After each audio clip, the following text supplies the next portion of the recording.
Daniel Klein here. Welcome to another edition of Nightly Entrepreneur. It's great to have you here. If this is your first time, welcome. If this isn't your first time, welcome back.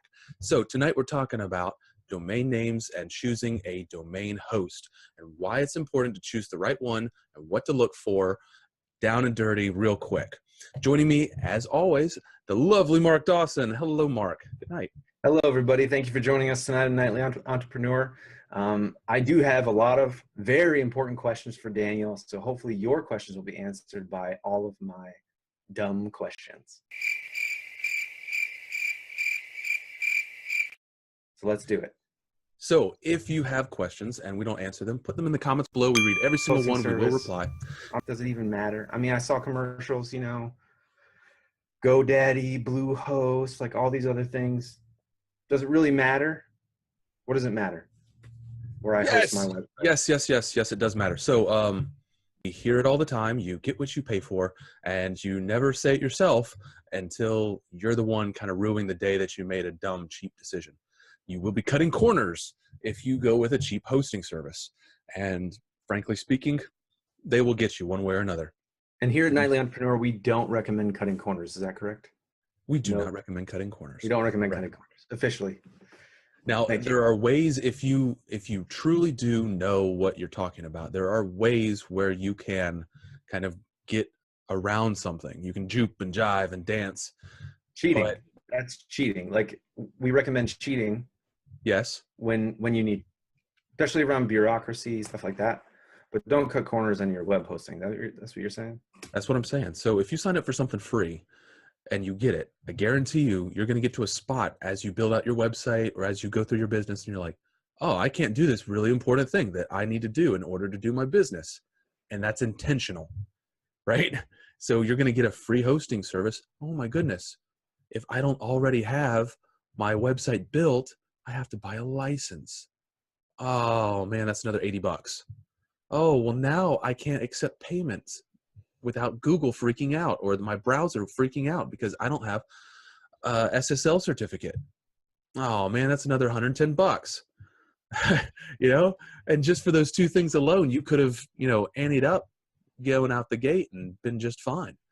So yeah, you will absolutely get what you pay for. Down the road, you could want to do something with your website, like accept payments. And then you realize, hey, I took the free option or I got, near free option with a package deal or something. And I can't actually do my expansion that may be necessary for my business because now the good word is hindered. Now my website is hindered of possibilities by the decisions that I made to cut corners when I first started. Okay, so it matters. What about all the brands that are out there? I mean, brand to brand. Like we talk package to package. What, does it matter? I mean, does it matter which hosting brand I use? Are they all the same? Do they offer the similar packages? Which ones are pricier? What? So overall, they'll offer a lot of the same things at an initial look, and you'll think of something and maybe you have an idea for a domain name and maybe you want to go with something fancy like, so if you're a real estate agent and you go johnsmith.realtor, that's a really great domain name because it tells people exactly what they're going to visit. John Smith, who's a realtor. That's a fantastic domain name. So you might go with a host, and they do this intentionally, who offers the fancy dot somethings, the dot church, dot real estate, dot land. But you don't have to go with them as a host, right? So what you can do is you can purchase the domain name that they have already purchased for like $15. Do go with the option to keep your stuff private. Do absolutely do that. Now, and that costs, right? What's that? Costs a little extra. It costs a little extra, but it keeps your personal information, like your legit personal information, because when you sign up for a domain, you have to put your address, your name, your phone number, and all that. And that's not something you want to advertise out to the whole world. So keep your stuff private, and you can take the name from the group, whether it's GoDaddy or something else, and you can use the name on a hosting provider that you actually know will take care of you. And that's the big difference. So everyone at a certain price level is going to offer 24/7 support. Everyone at a certain price level is going to offer backups of your website.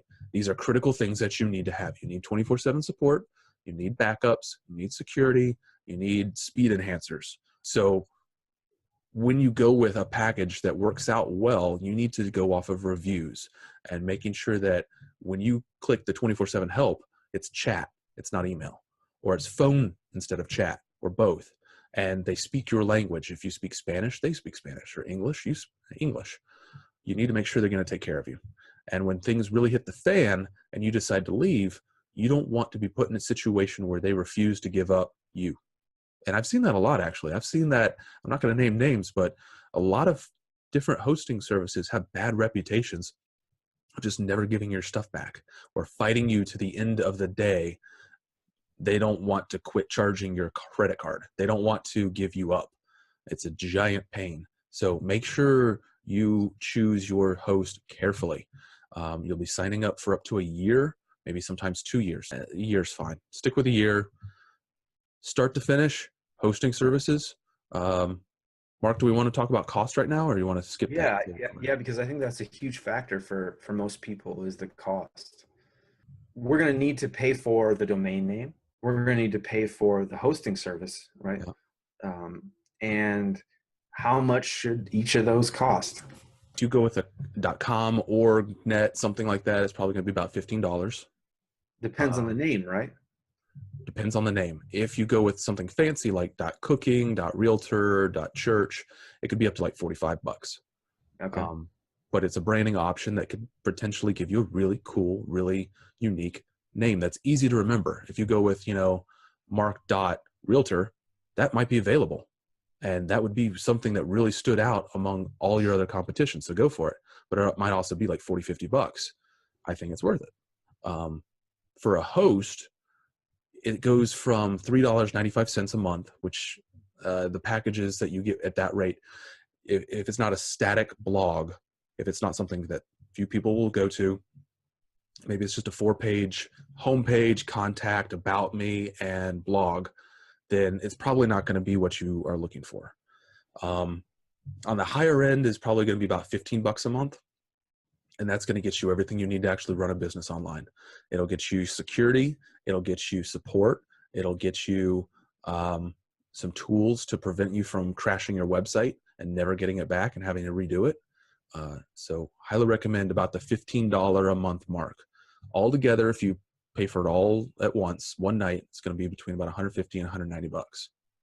And that's just licensing. That's not graphics. That's not templates. That's not pictures, nothing. What's a license? What do you mean licensing? A license might be for a WordPress platform, so you can build your WordPress website. It might be for a template that you just have to upload and you have a pre-built website, so you don't have to hire a developer. It could be both. It could be special features or plugins that you need access to, like a tool that helps you take secure credit card payments or displays a store with features or integrates into your mailing list. All these things are available when you are selecting your hosting. If you go with the right host and you look at their packages and you review them prior to clicking, a lot of that stuff will be included. Now, on the high end of things, you'll also be offered things like cloud hosting. And this will pertain to a lot fewer folks, but it's important to touch on. I do not recommend you go to like one of the Azures, Googles, or Amazon Web Service platforms where it's, here's a virtual machine, spin up whatever kind of software platforms, machines you want. But there's entire education platforms that are on the Amazon cloud. Sure. The very intelligent, high-tech IT tech geeks that go out on their own don't have all the skills to be able to correctly build a infrastructure in the cloud and it still be safe. So they might be able to stand up servers and download apps and run the apps from the servers, and they might be able to have a firewall, but they don't understand how to build this large infrastructure from scratch by themselves. Whereas the big businesses like you're talking about have entire departments that are dedicated have entire teams to do that. Yeah. Yeah. And even they make mistakes. So don't go with the Wild Wild West option. Even if it is pricey, if you can afford that, that's awesome. But don't go with that option if it's just you, because you're setting yourself up for being hacked or robbed. Yeah. So with the web hosting, you're also getting security. I Yeah. had a question that while you're talking that I was thinking about is like, you know, I choose web hosting for a blog type thing, and then I turn from, you know, author to screenplay writer to filmmaker, and now I'm showing films on there. Could I be then hindered like years later when I'm trying to upload a lot of films and get a lot of video on there that I didn't have before when I first set it up?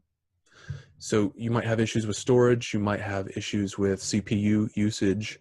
Um, you might have issues where your own code. So the code, the ones and zeros, if you get down to it, that is your website, might go rogue. There might be a script that continuously runs over and over and over again. So putting yourself in that kind of situation where you have that happen, your website might get hit 2 or 3 million times in a month. And if that happens, your web server, your web host is going to shut you down. They'll send you an email and they'll say, something happened on your website. You were getting too much traffic. You didn't pay for that amount of traffic, and we're shutting you down. And the reason is more than likely you're on what's called shared infrastructure. So you're not the only person using that IP. You're not the only person using that server.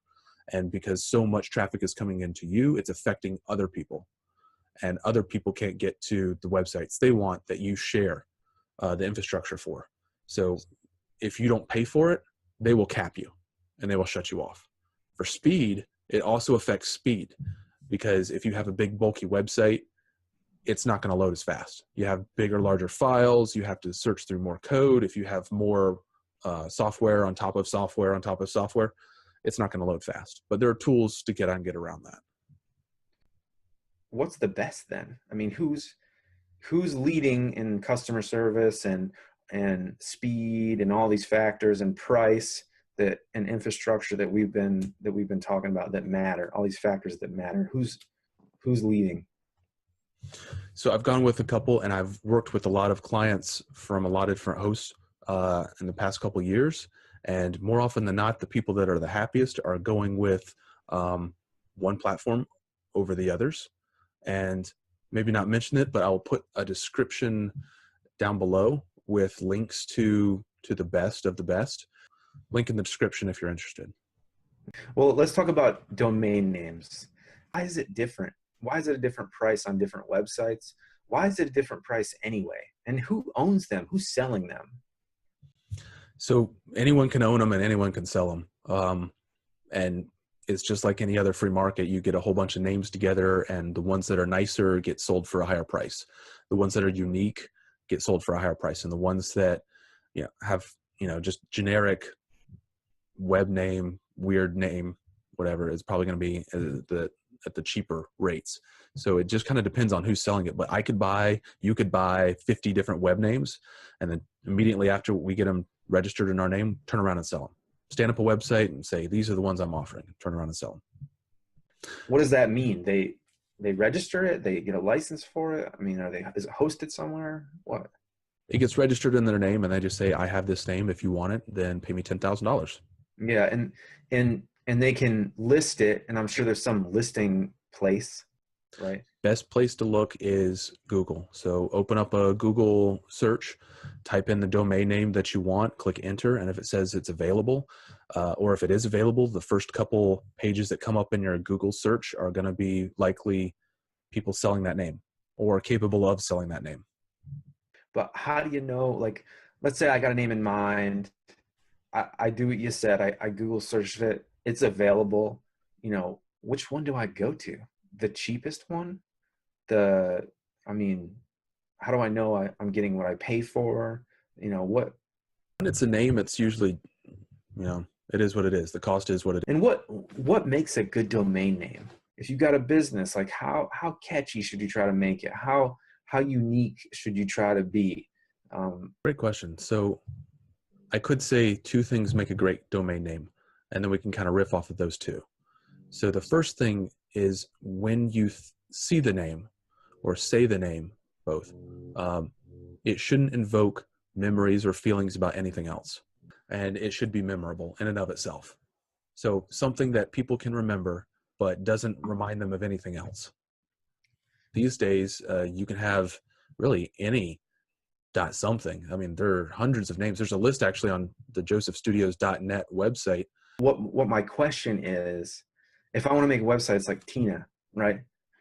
And am I automatically, I think, Tina.com, right? And it's like, well, that's catchy. And part of the catchiness is the .com part of it, right? Because our generation has been so used to having that as, and all of the jingles that we hear, right? All of the billboards that we see, it's blah, blah, blah.com. We're probably an exception here, but outside of that, when's the last time you typed in a web name versus clicked on a link? In that case, it doesn't matter as much. Stay away from hyphens, special character. No, you can't do special characters, but hyphens, numbers, so you don't have to tell people, well, it's the number 2, not TWO. Okay, all right. And then a hyphen, don't do that.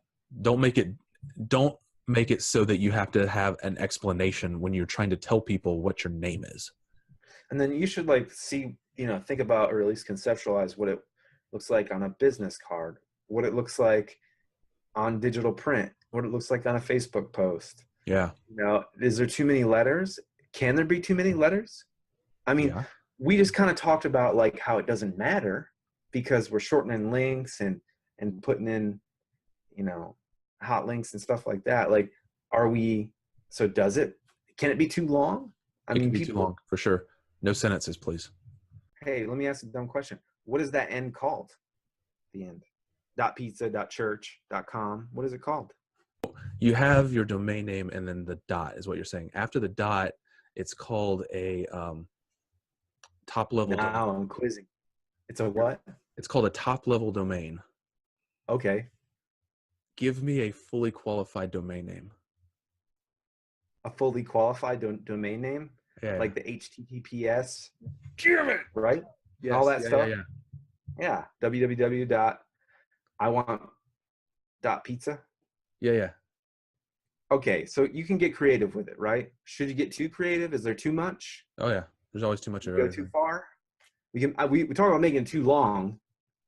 If I make my website just my name, right? What if I want to sell other things on it later? I'm going to answer this because it's going to be easier for me to answer, okay?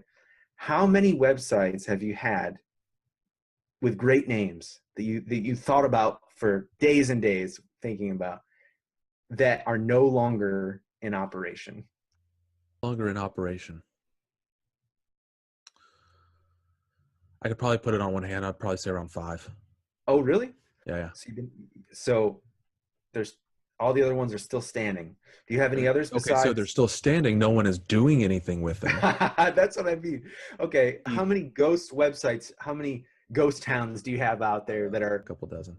Couple dozen. So a lot of times people come up with a web name or an idea for a business. It's just like a business. So like a lot of businesses fail. A lot of websites just kind of just sit there. Those names then are not available to buy. Is that right? I mean, not available. Not until they stop paying the bill. How many websites out there do you think are just floating in space? I mean, I'm sure we could Google it or something. We could find out how many websites are zombies. Well, dear viewer, if you know the answer to how many zombie websites are out there, you let us know. Okay? Yeah, for real. There's one that I stood up for a professor friend of mine, and they're doing stuff on Facebook, and Facebook is alive and well and doing really well.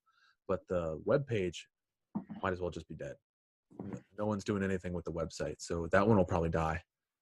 Okay. I think you kind of inspired me to think a little bit more about another post. I mean, we can ask our viewers if they want to hear about this, but I thought about it for a second when you mentioned that his Facebook was alive and well, but the website is kind of a ghost town, but his business is thriving. Do you need a website? And before you answer right away, because I think it's worth us exploring a little bit further, for our viewers, hey, put a comment below if you think you want to discuss that, or if you have an expert opinion on that. Do you have to have a website? Because we devote a lot of our nightly entrepreneur nights to building a website, and I think it is an integral part. Can you just exist on, we could talk about it a little bit, but could you just exist on Facebook, Instagram, Twitter, and Snapchat, Tumblr, Reddit, and not actually have a website? And I think it really depends. I'm going to answer my own question first. Okay. Just for a second. Okay. I think it really depends on your business model, because if you're selling an actual product that you're shipping from your warehouse, or you got to have some kind of home base for people to go and feel comfortable and to swipe that card virtually. Right. But if you're offering services, or you're doing project management or stuff like that, I mean, you might be able to get away with not having a domain name, right? A couple of weeks ago, there was a comment, what's a business? It's something that makes money. And what's a hobby? It's something that doesn't make money. Right? Yeah. So you I'm right there, man, on the same wavelength as you. What you have a so what, and you can exist on Facebook, but the so what is a little bit difficult. So I'm seeing on Facebook a lot these live videos where people are opening up pearls, selling clothes, jewelry, makeup. There's a so what.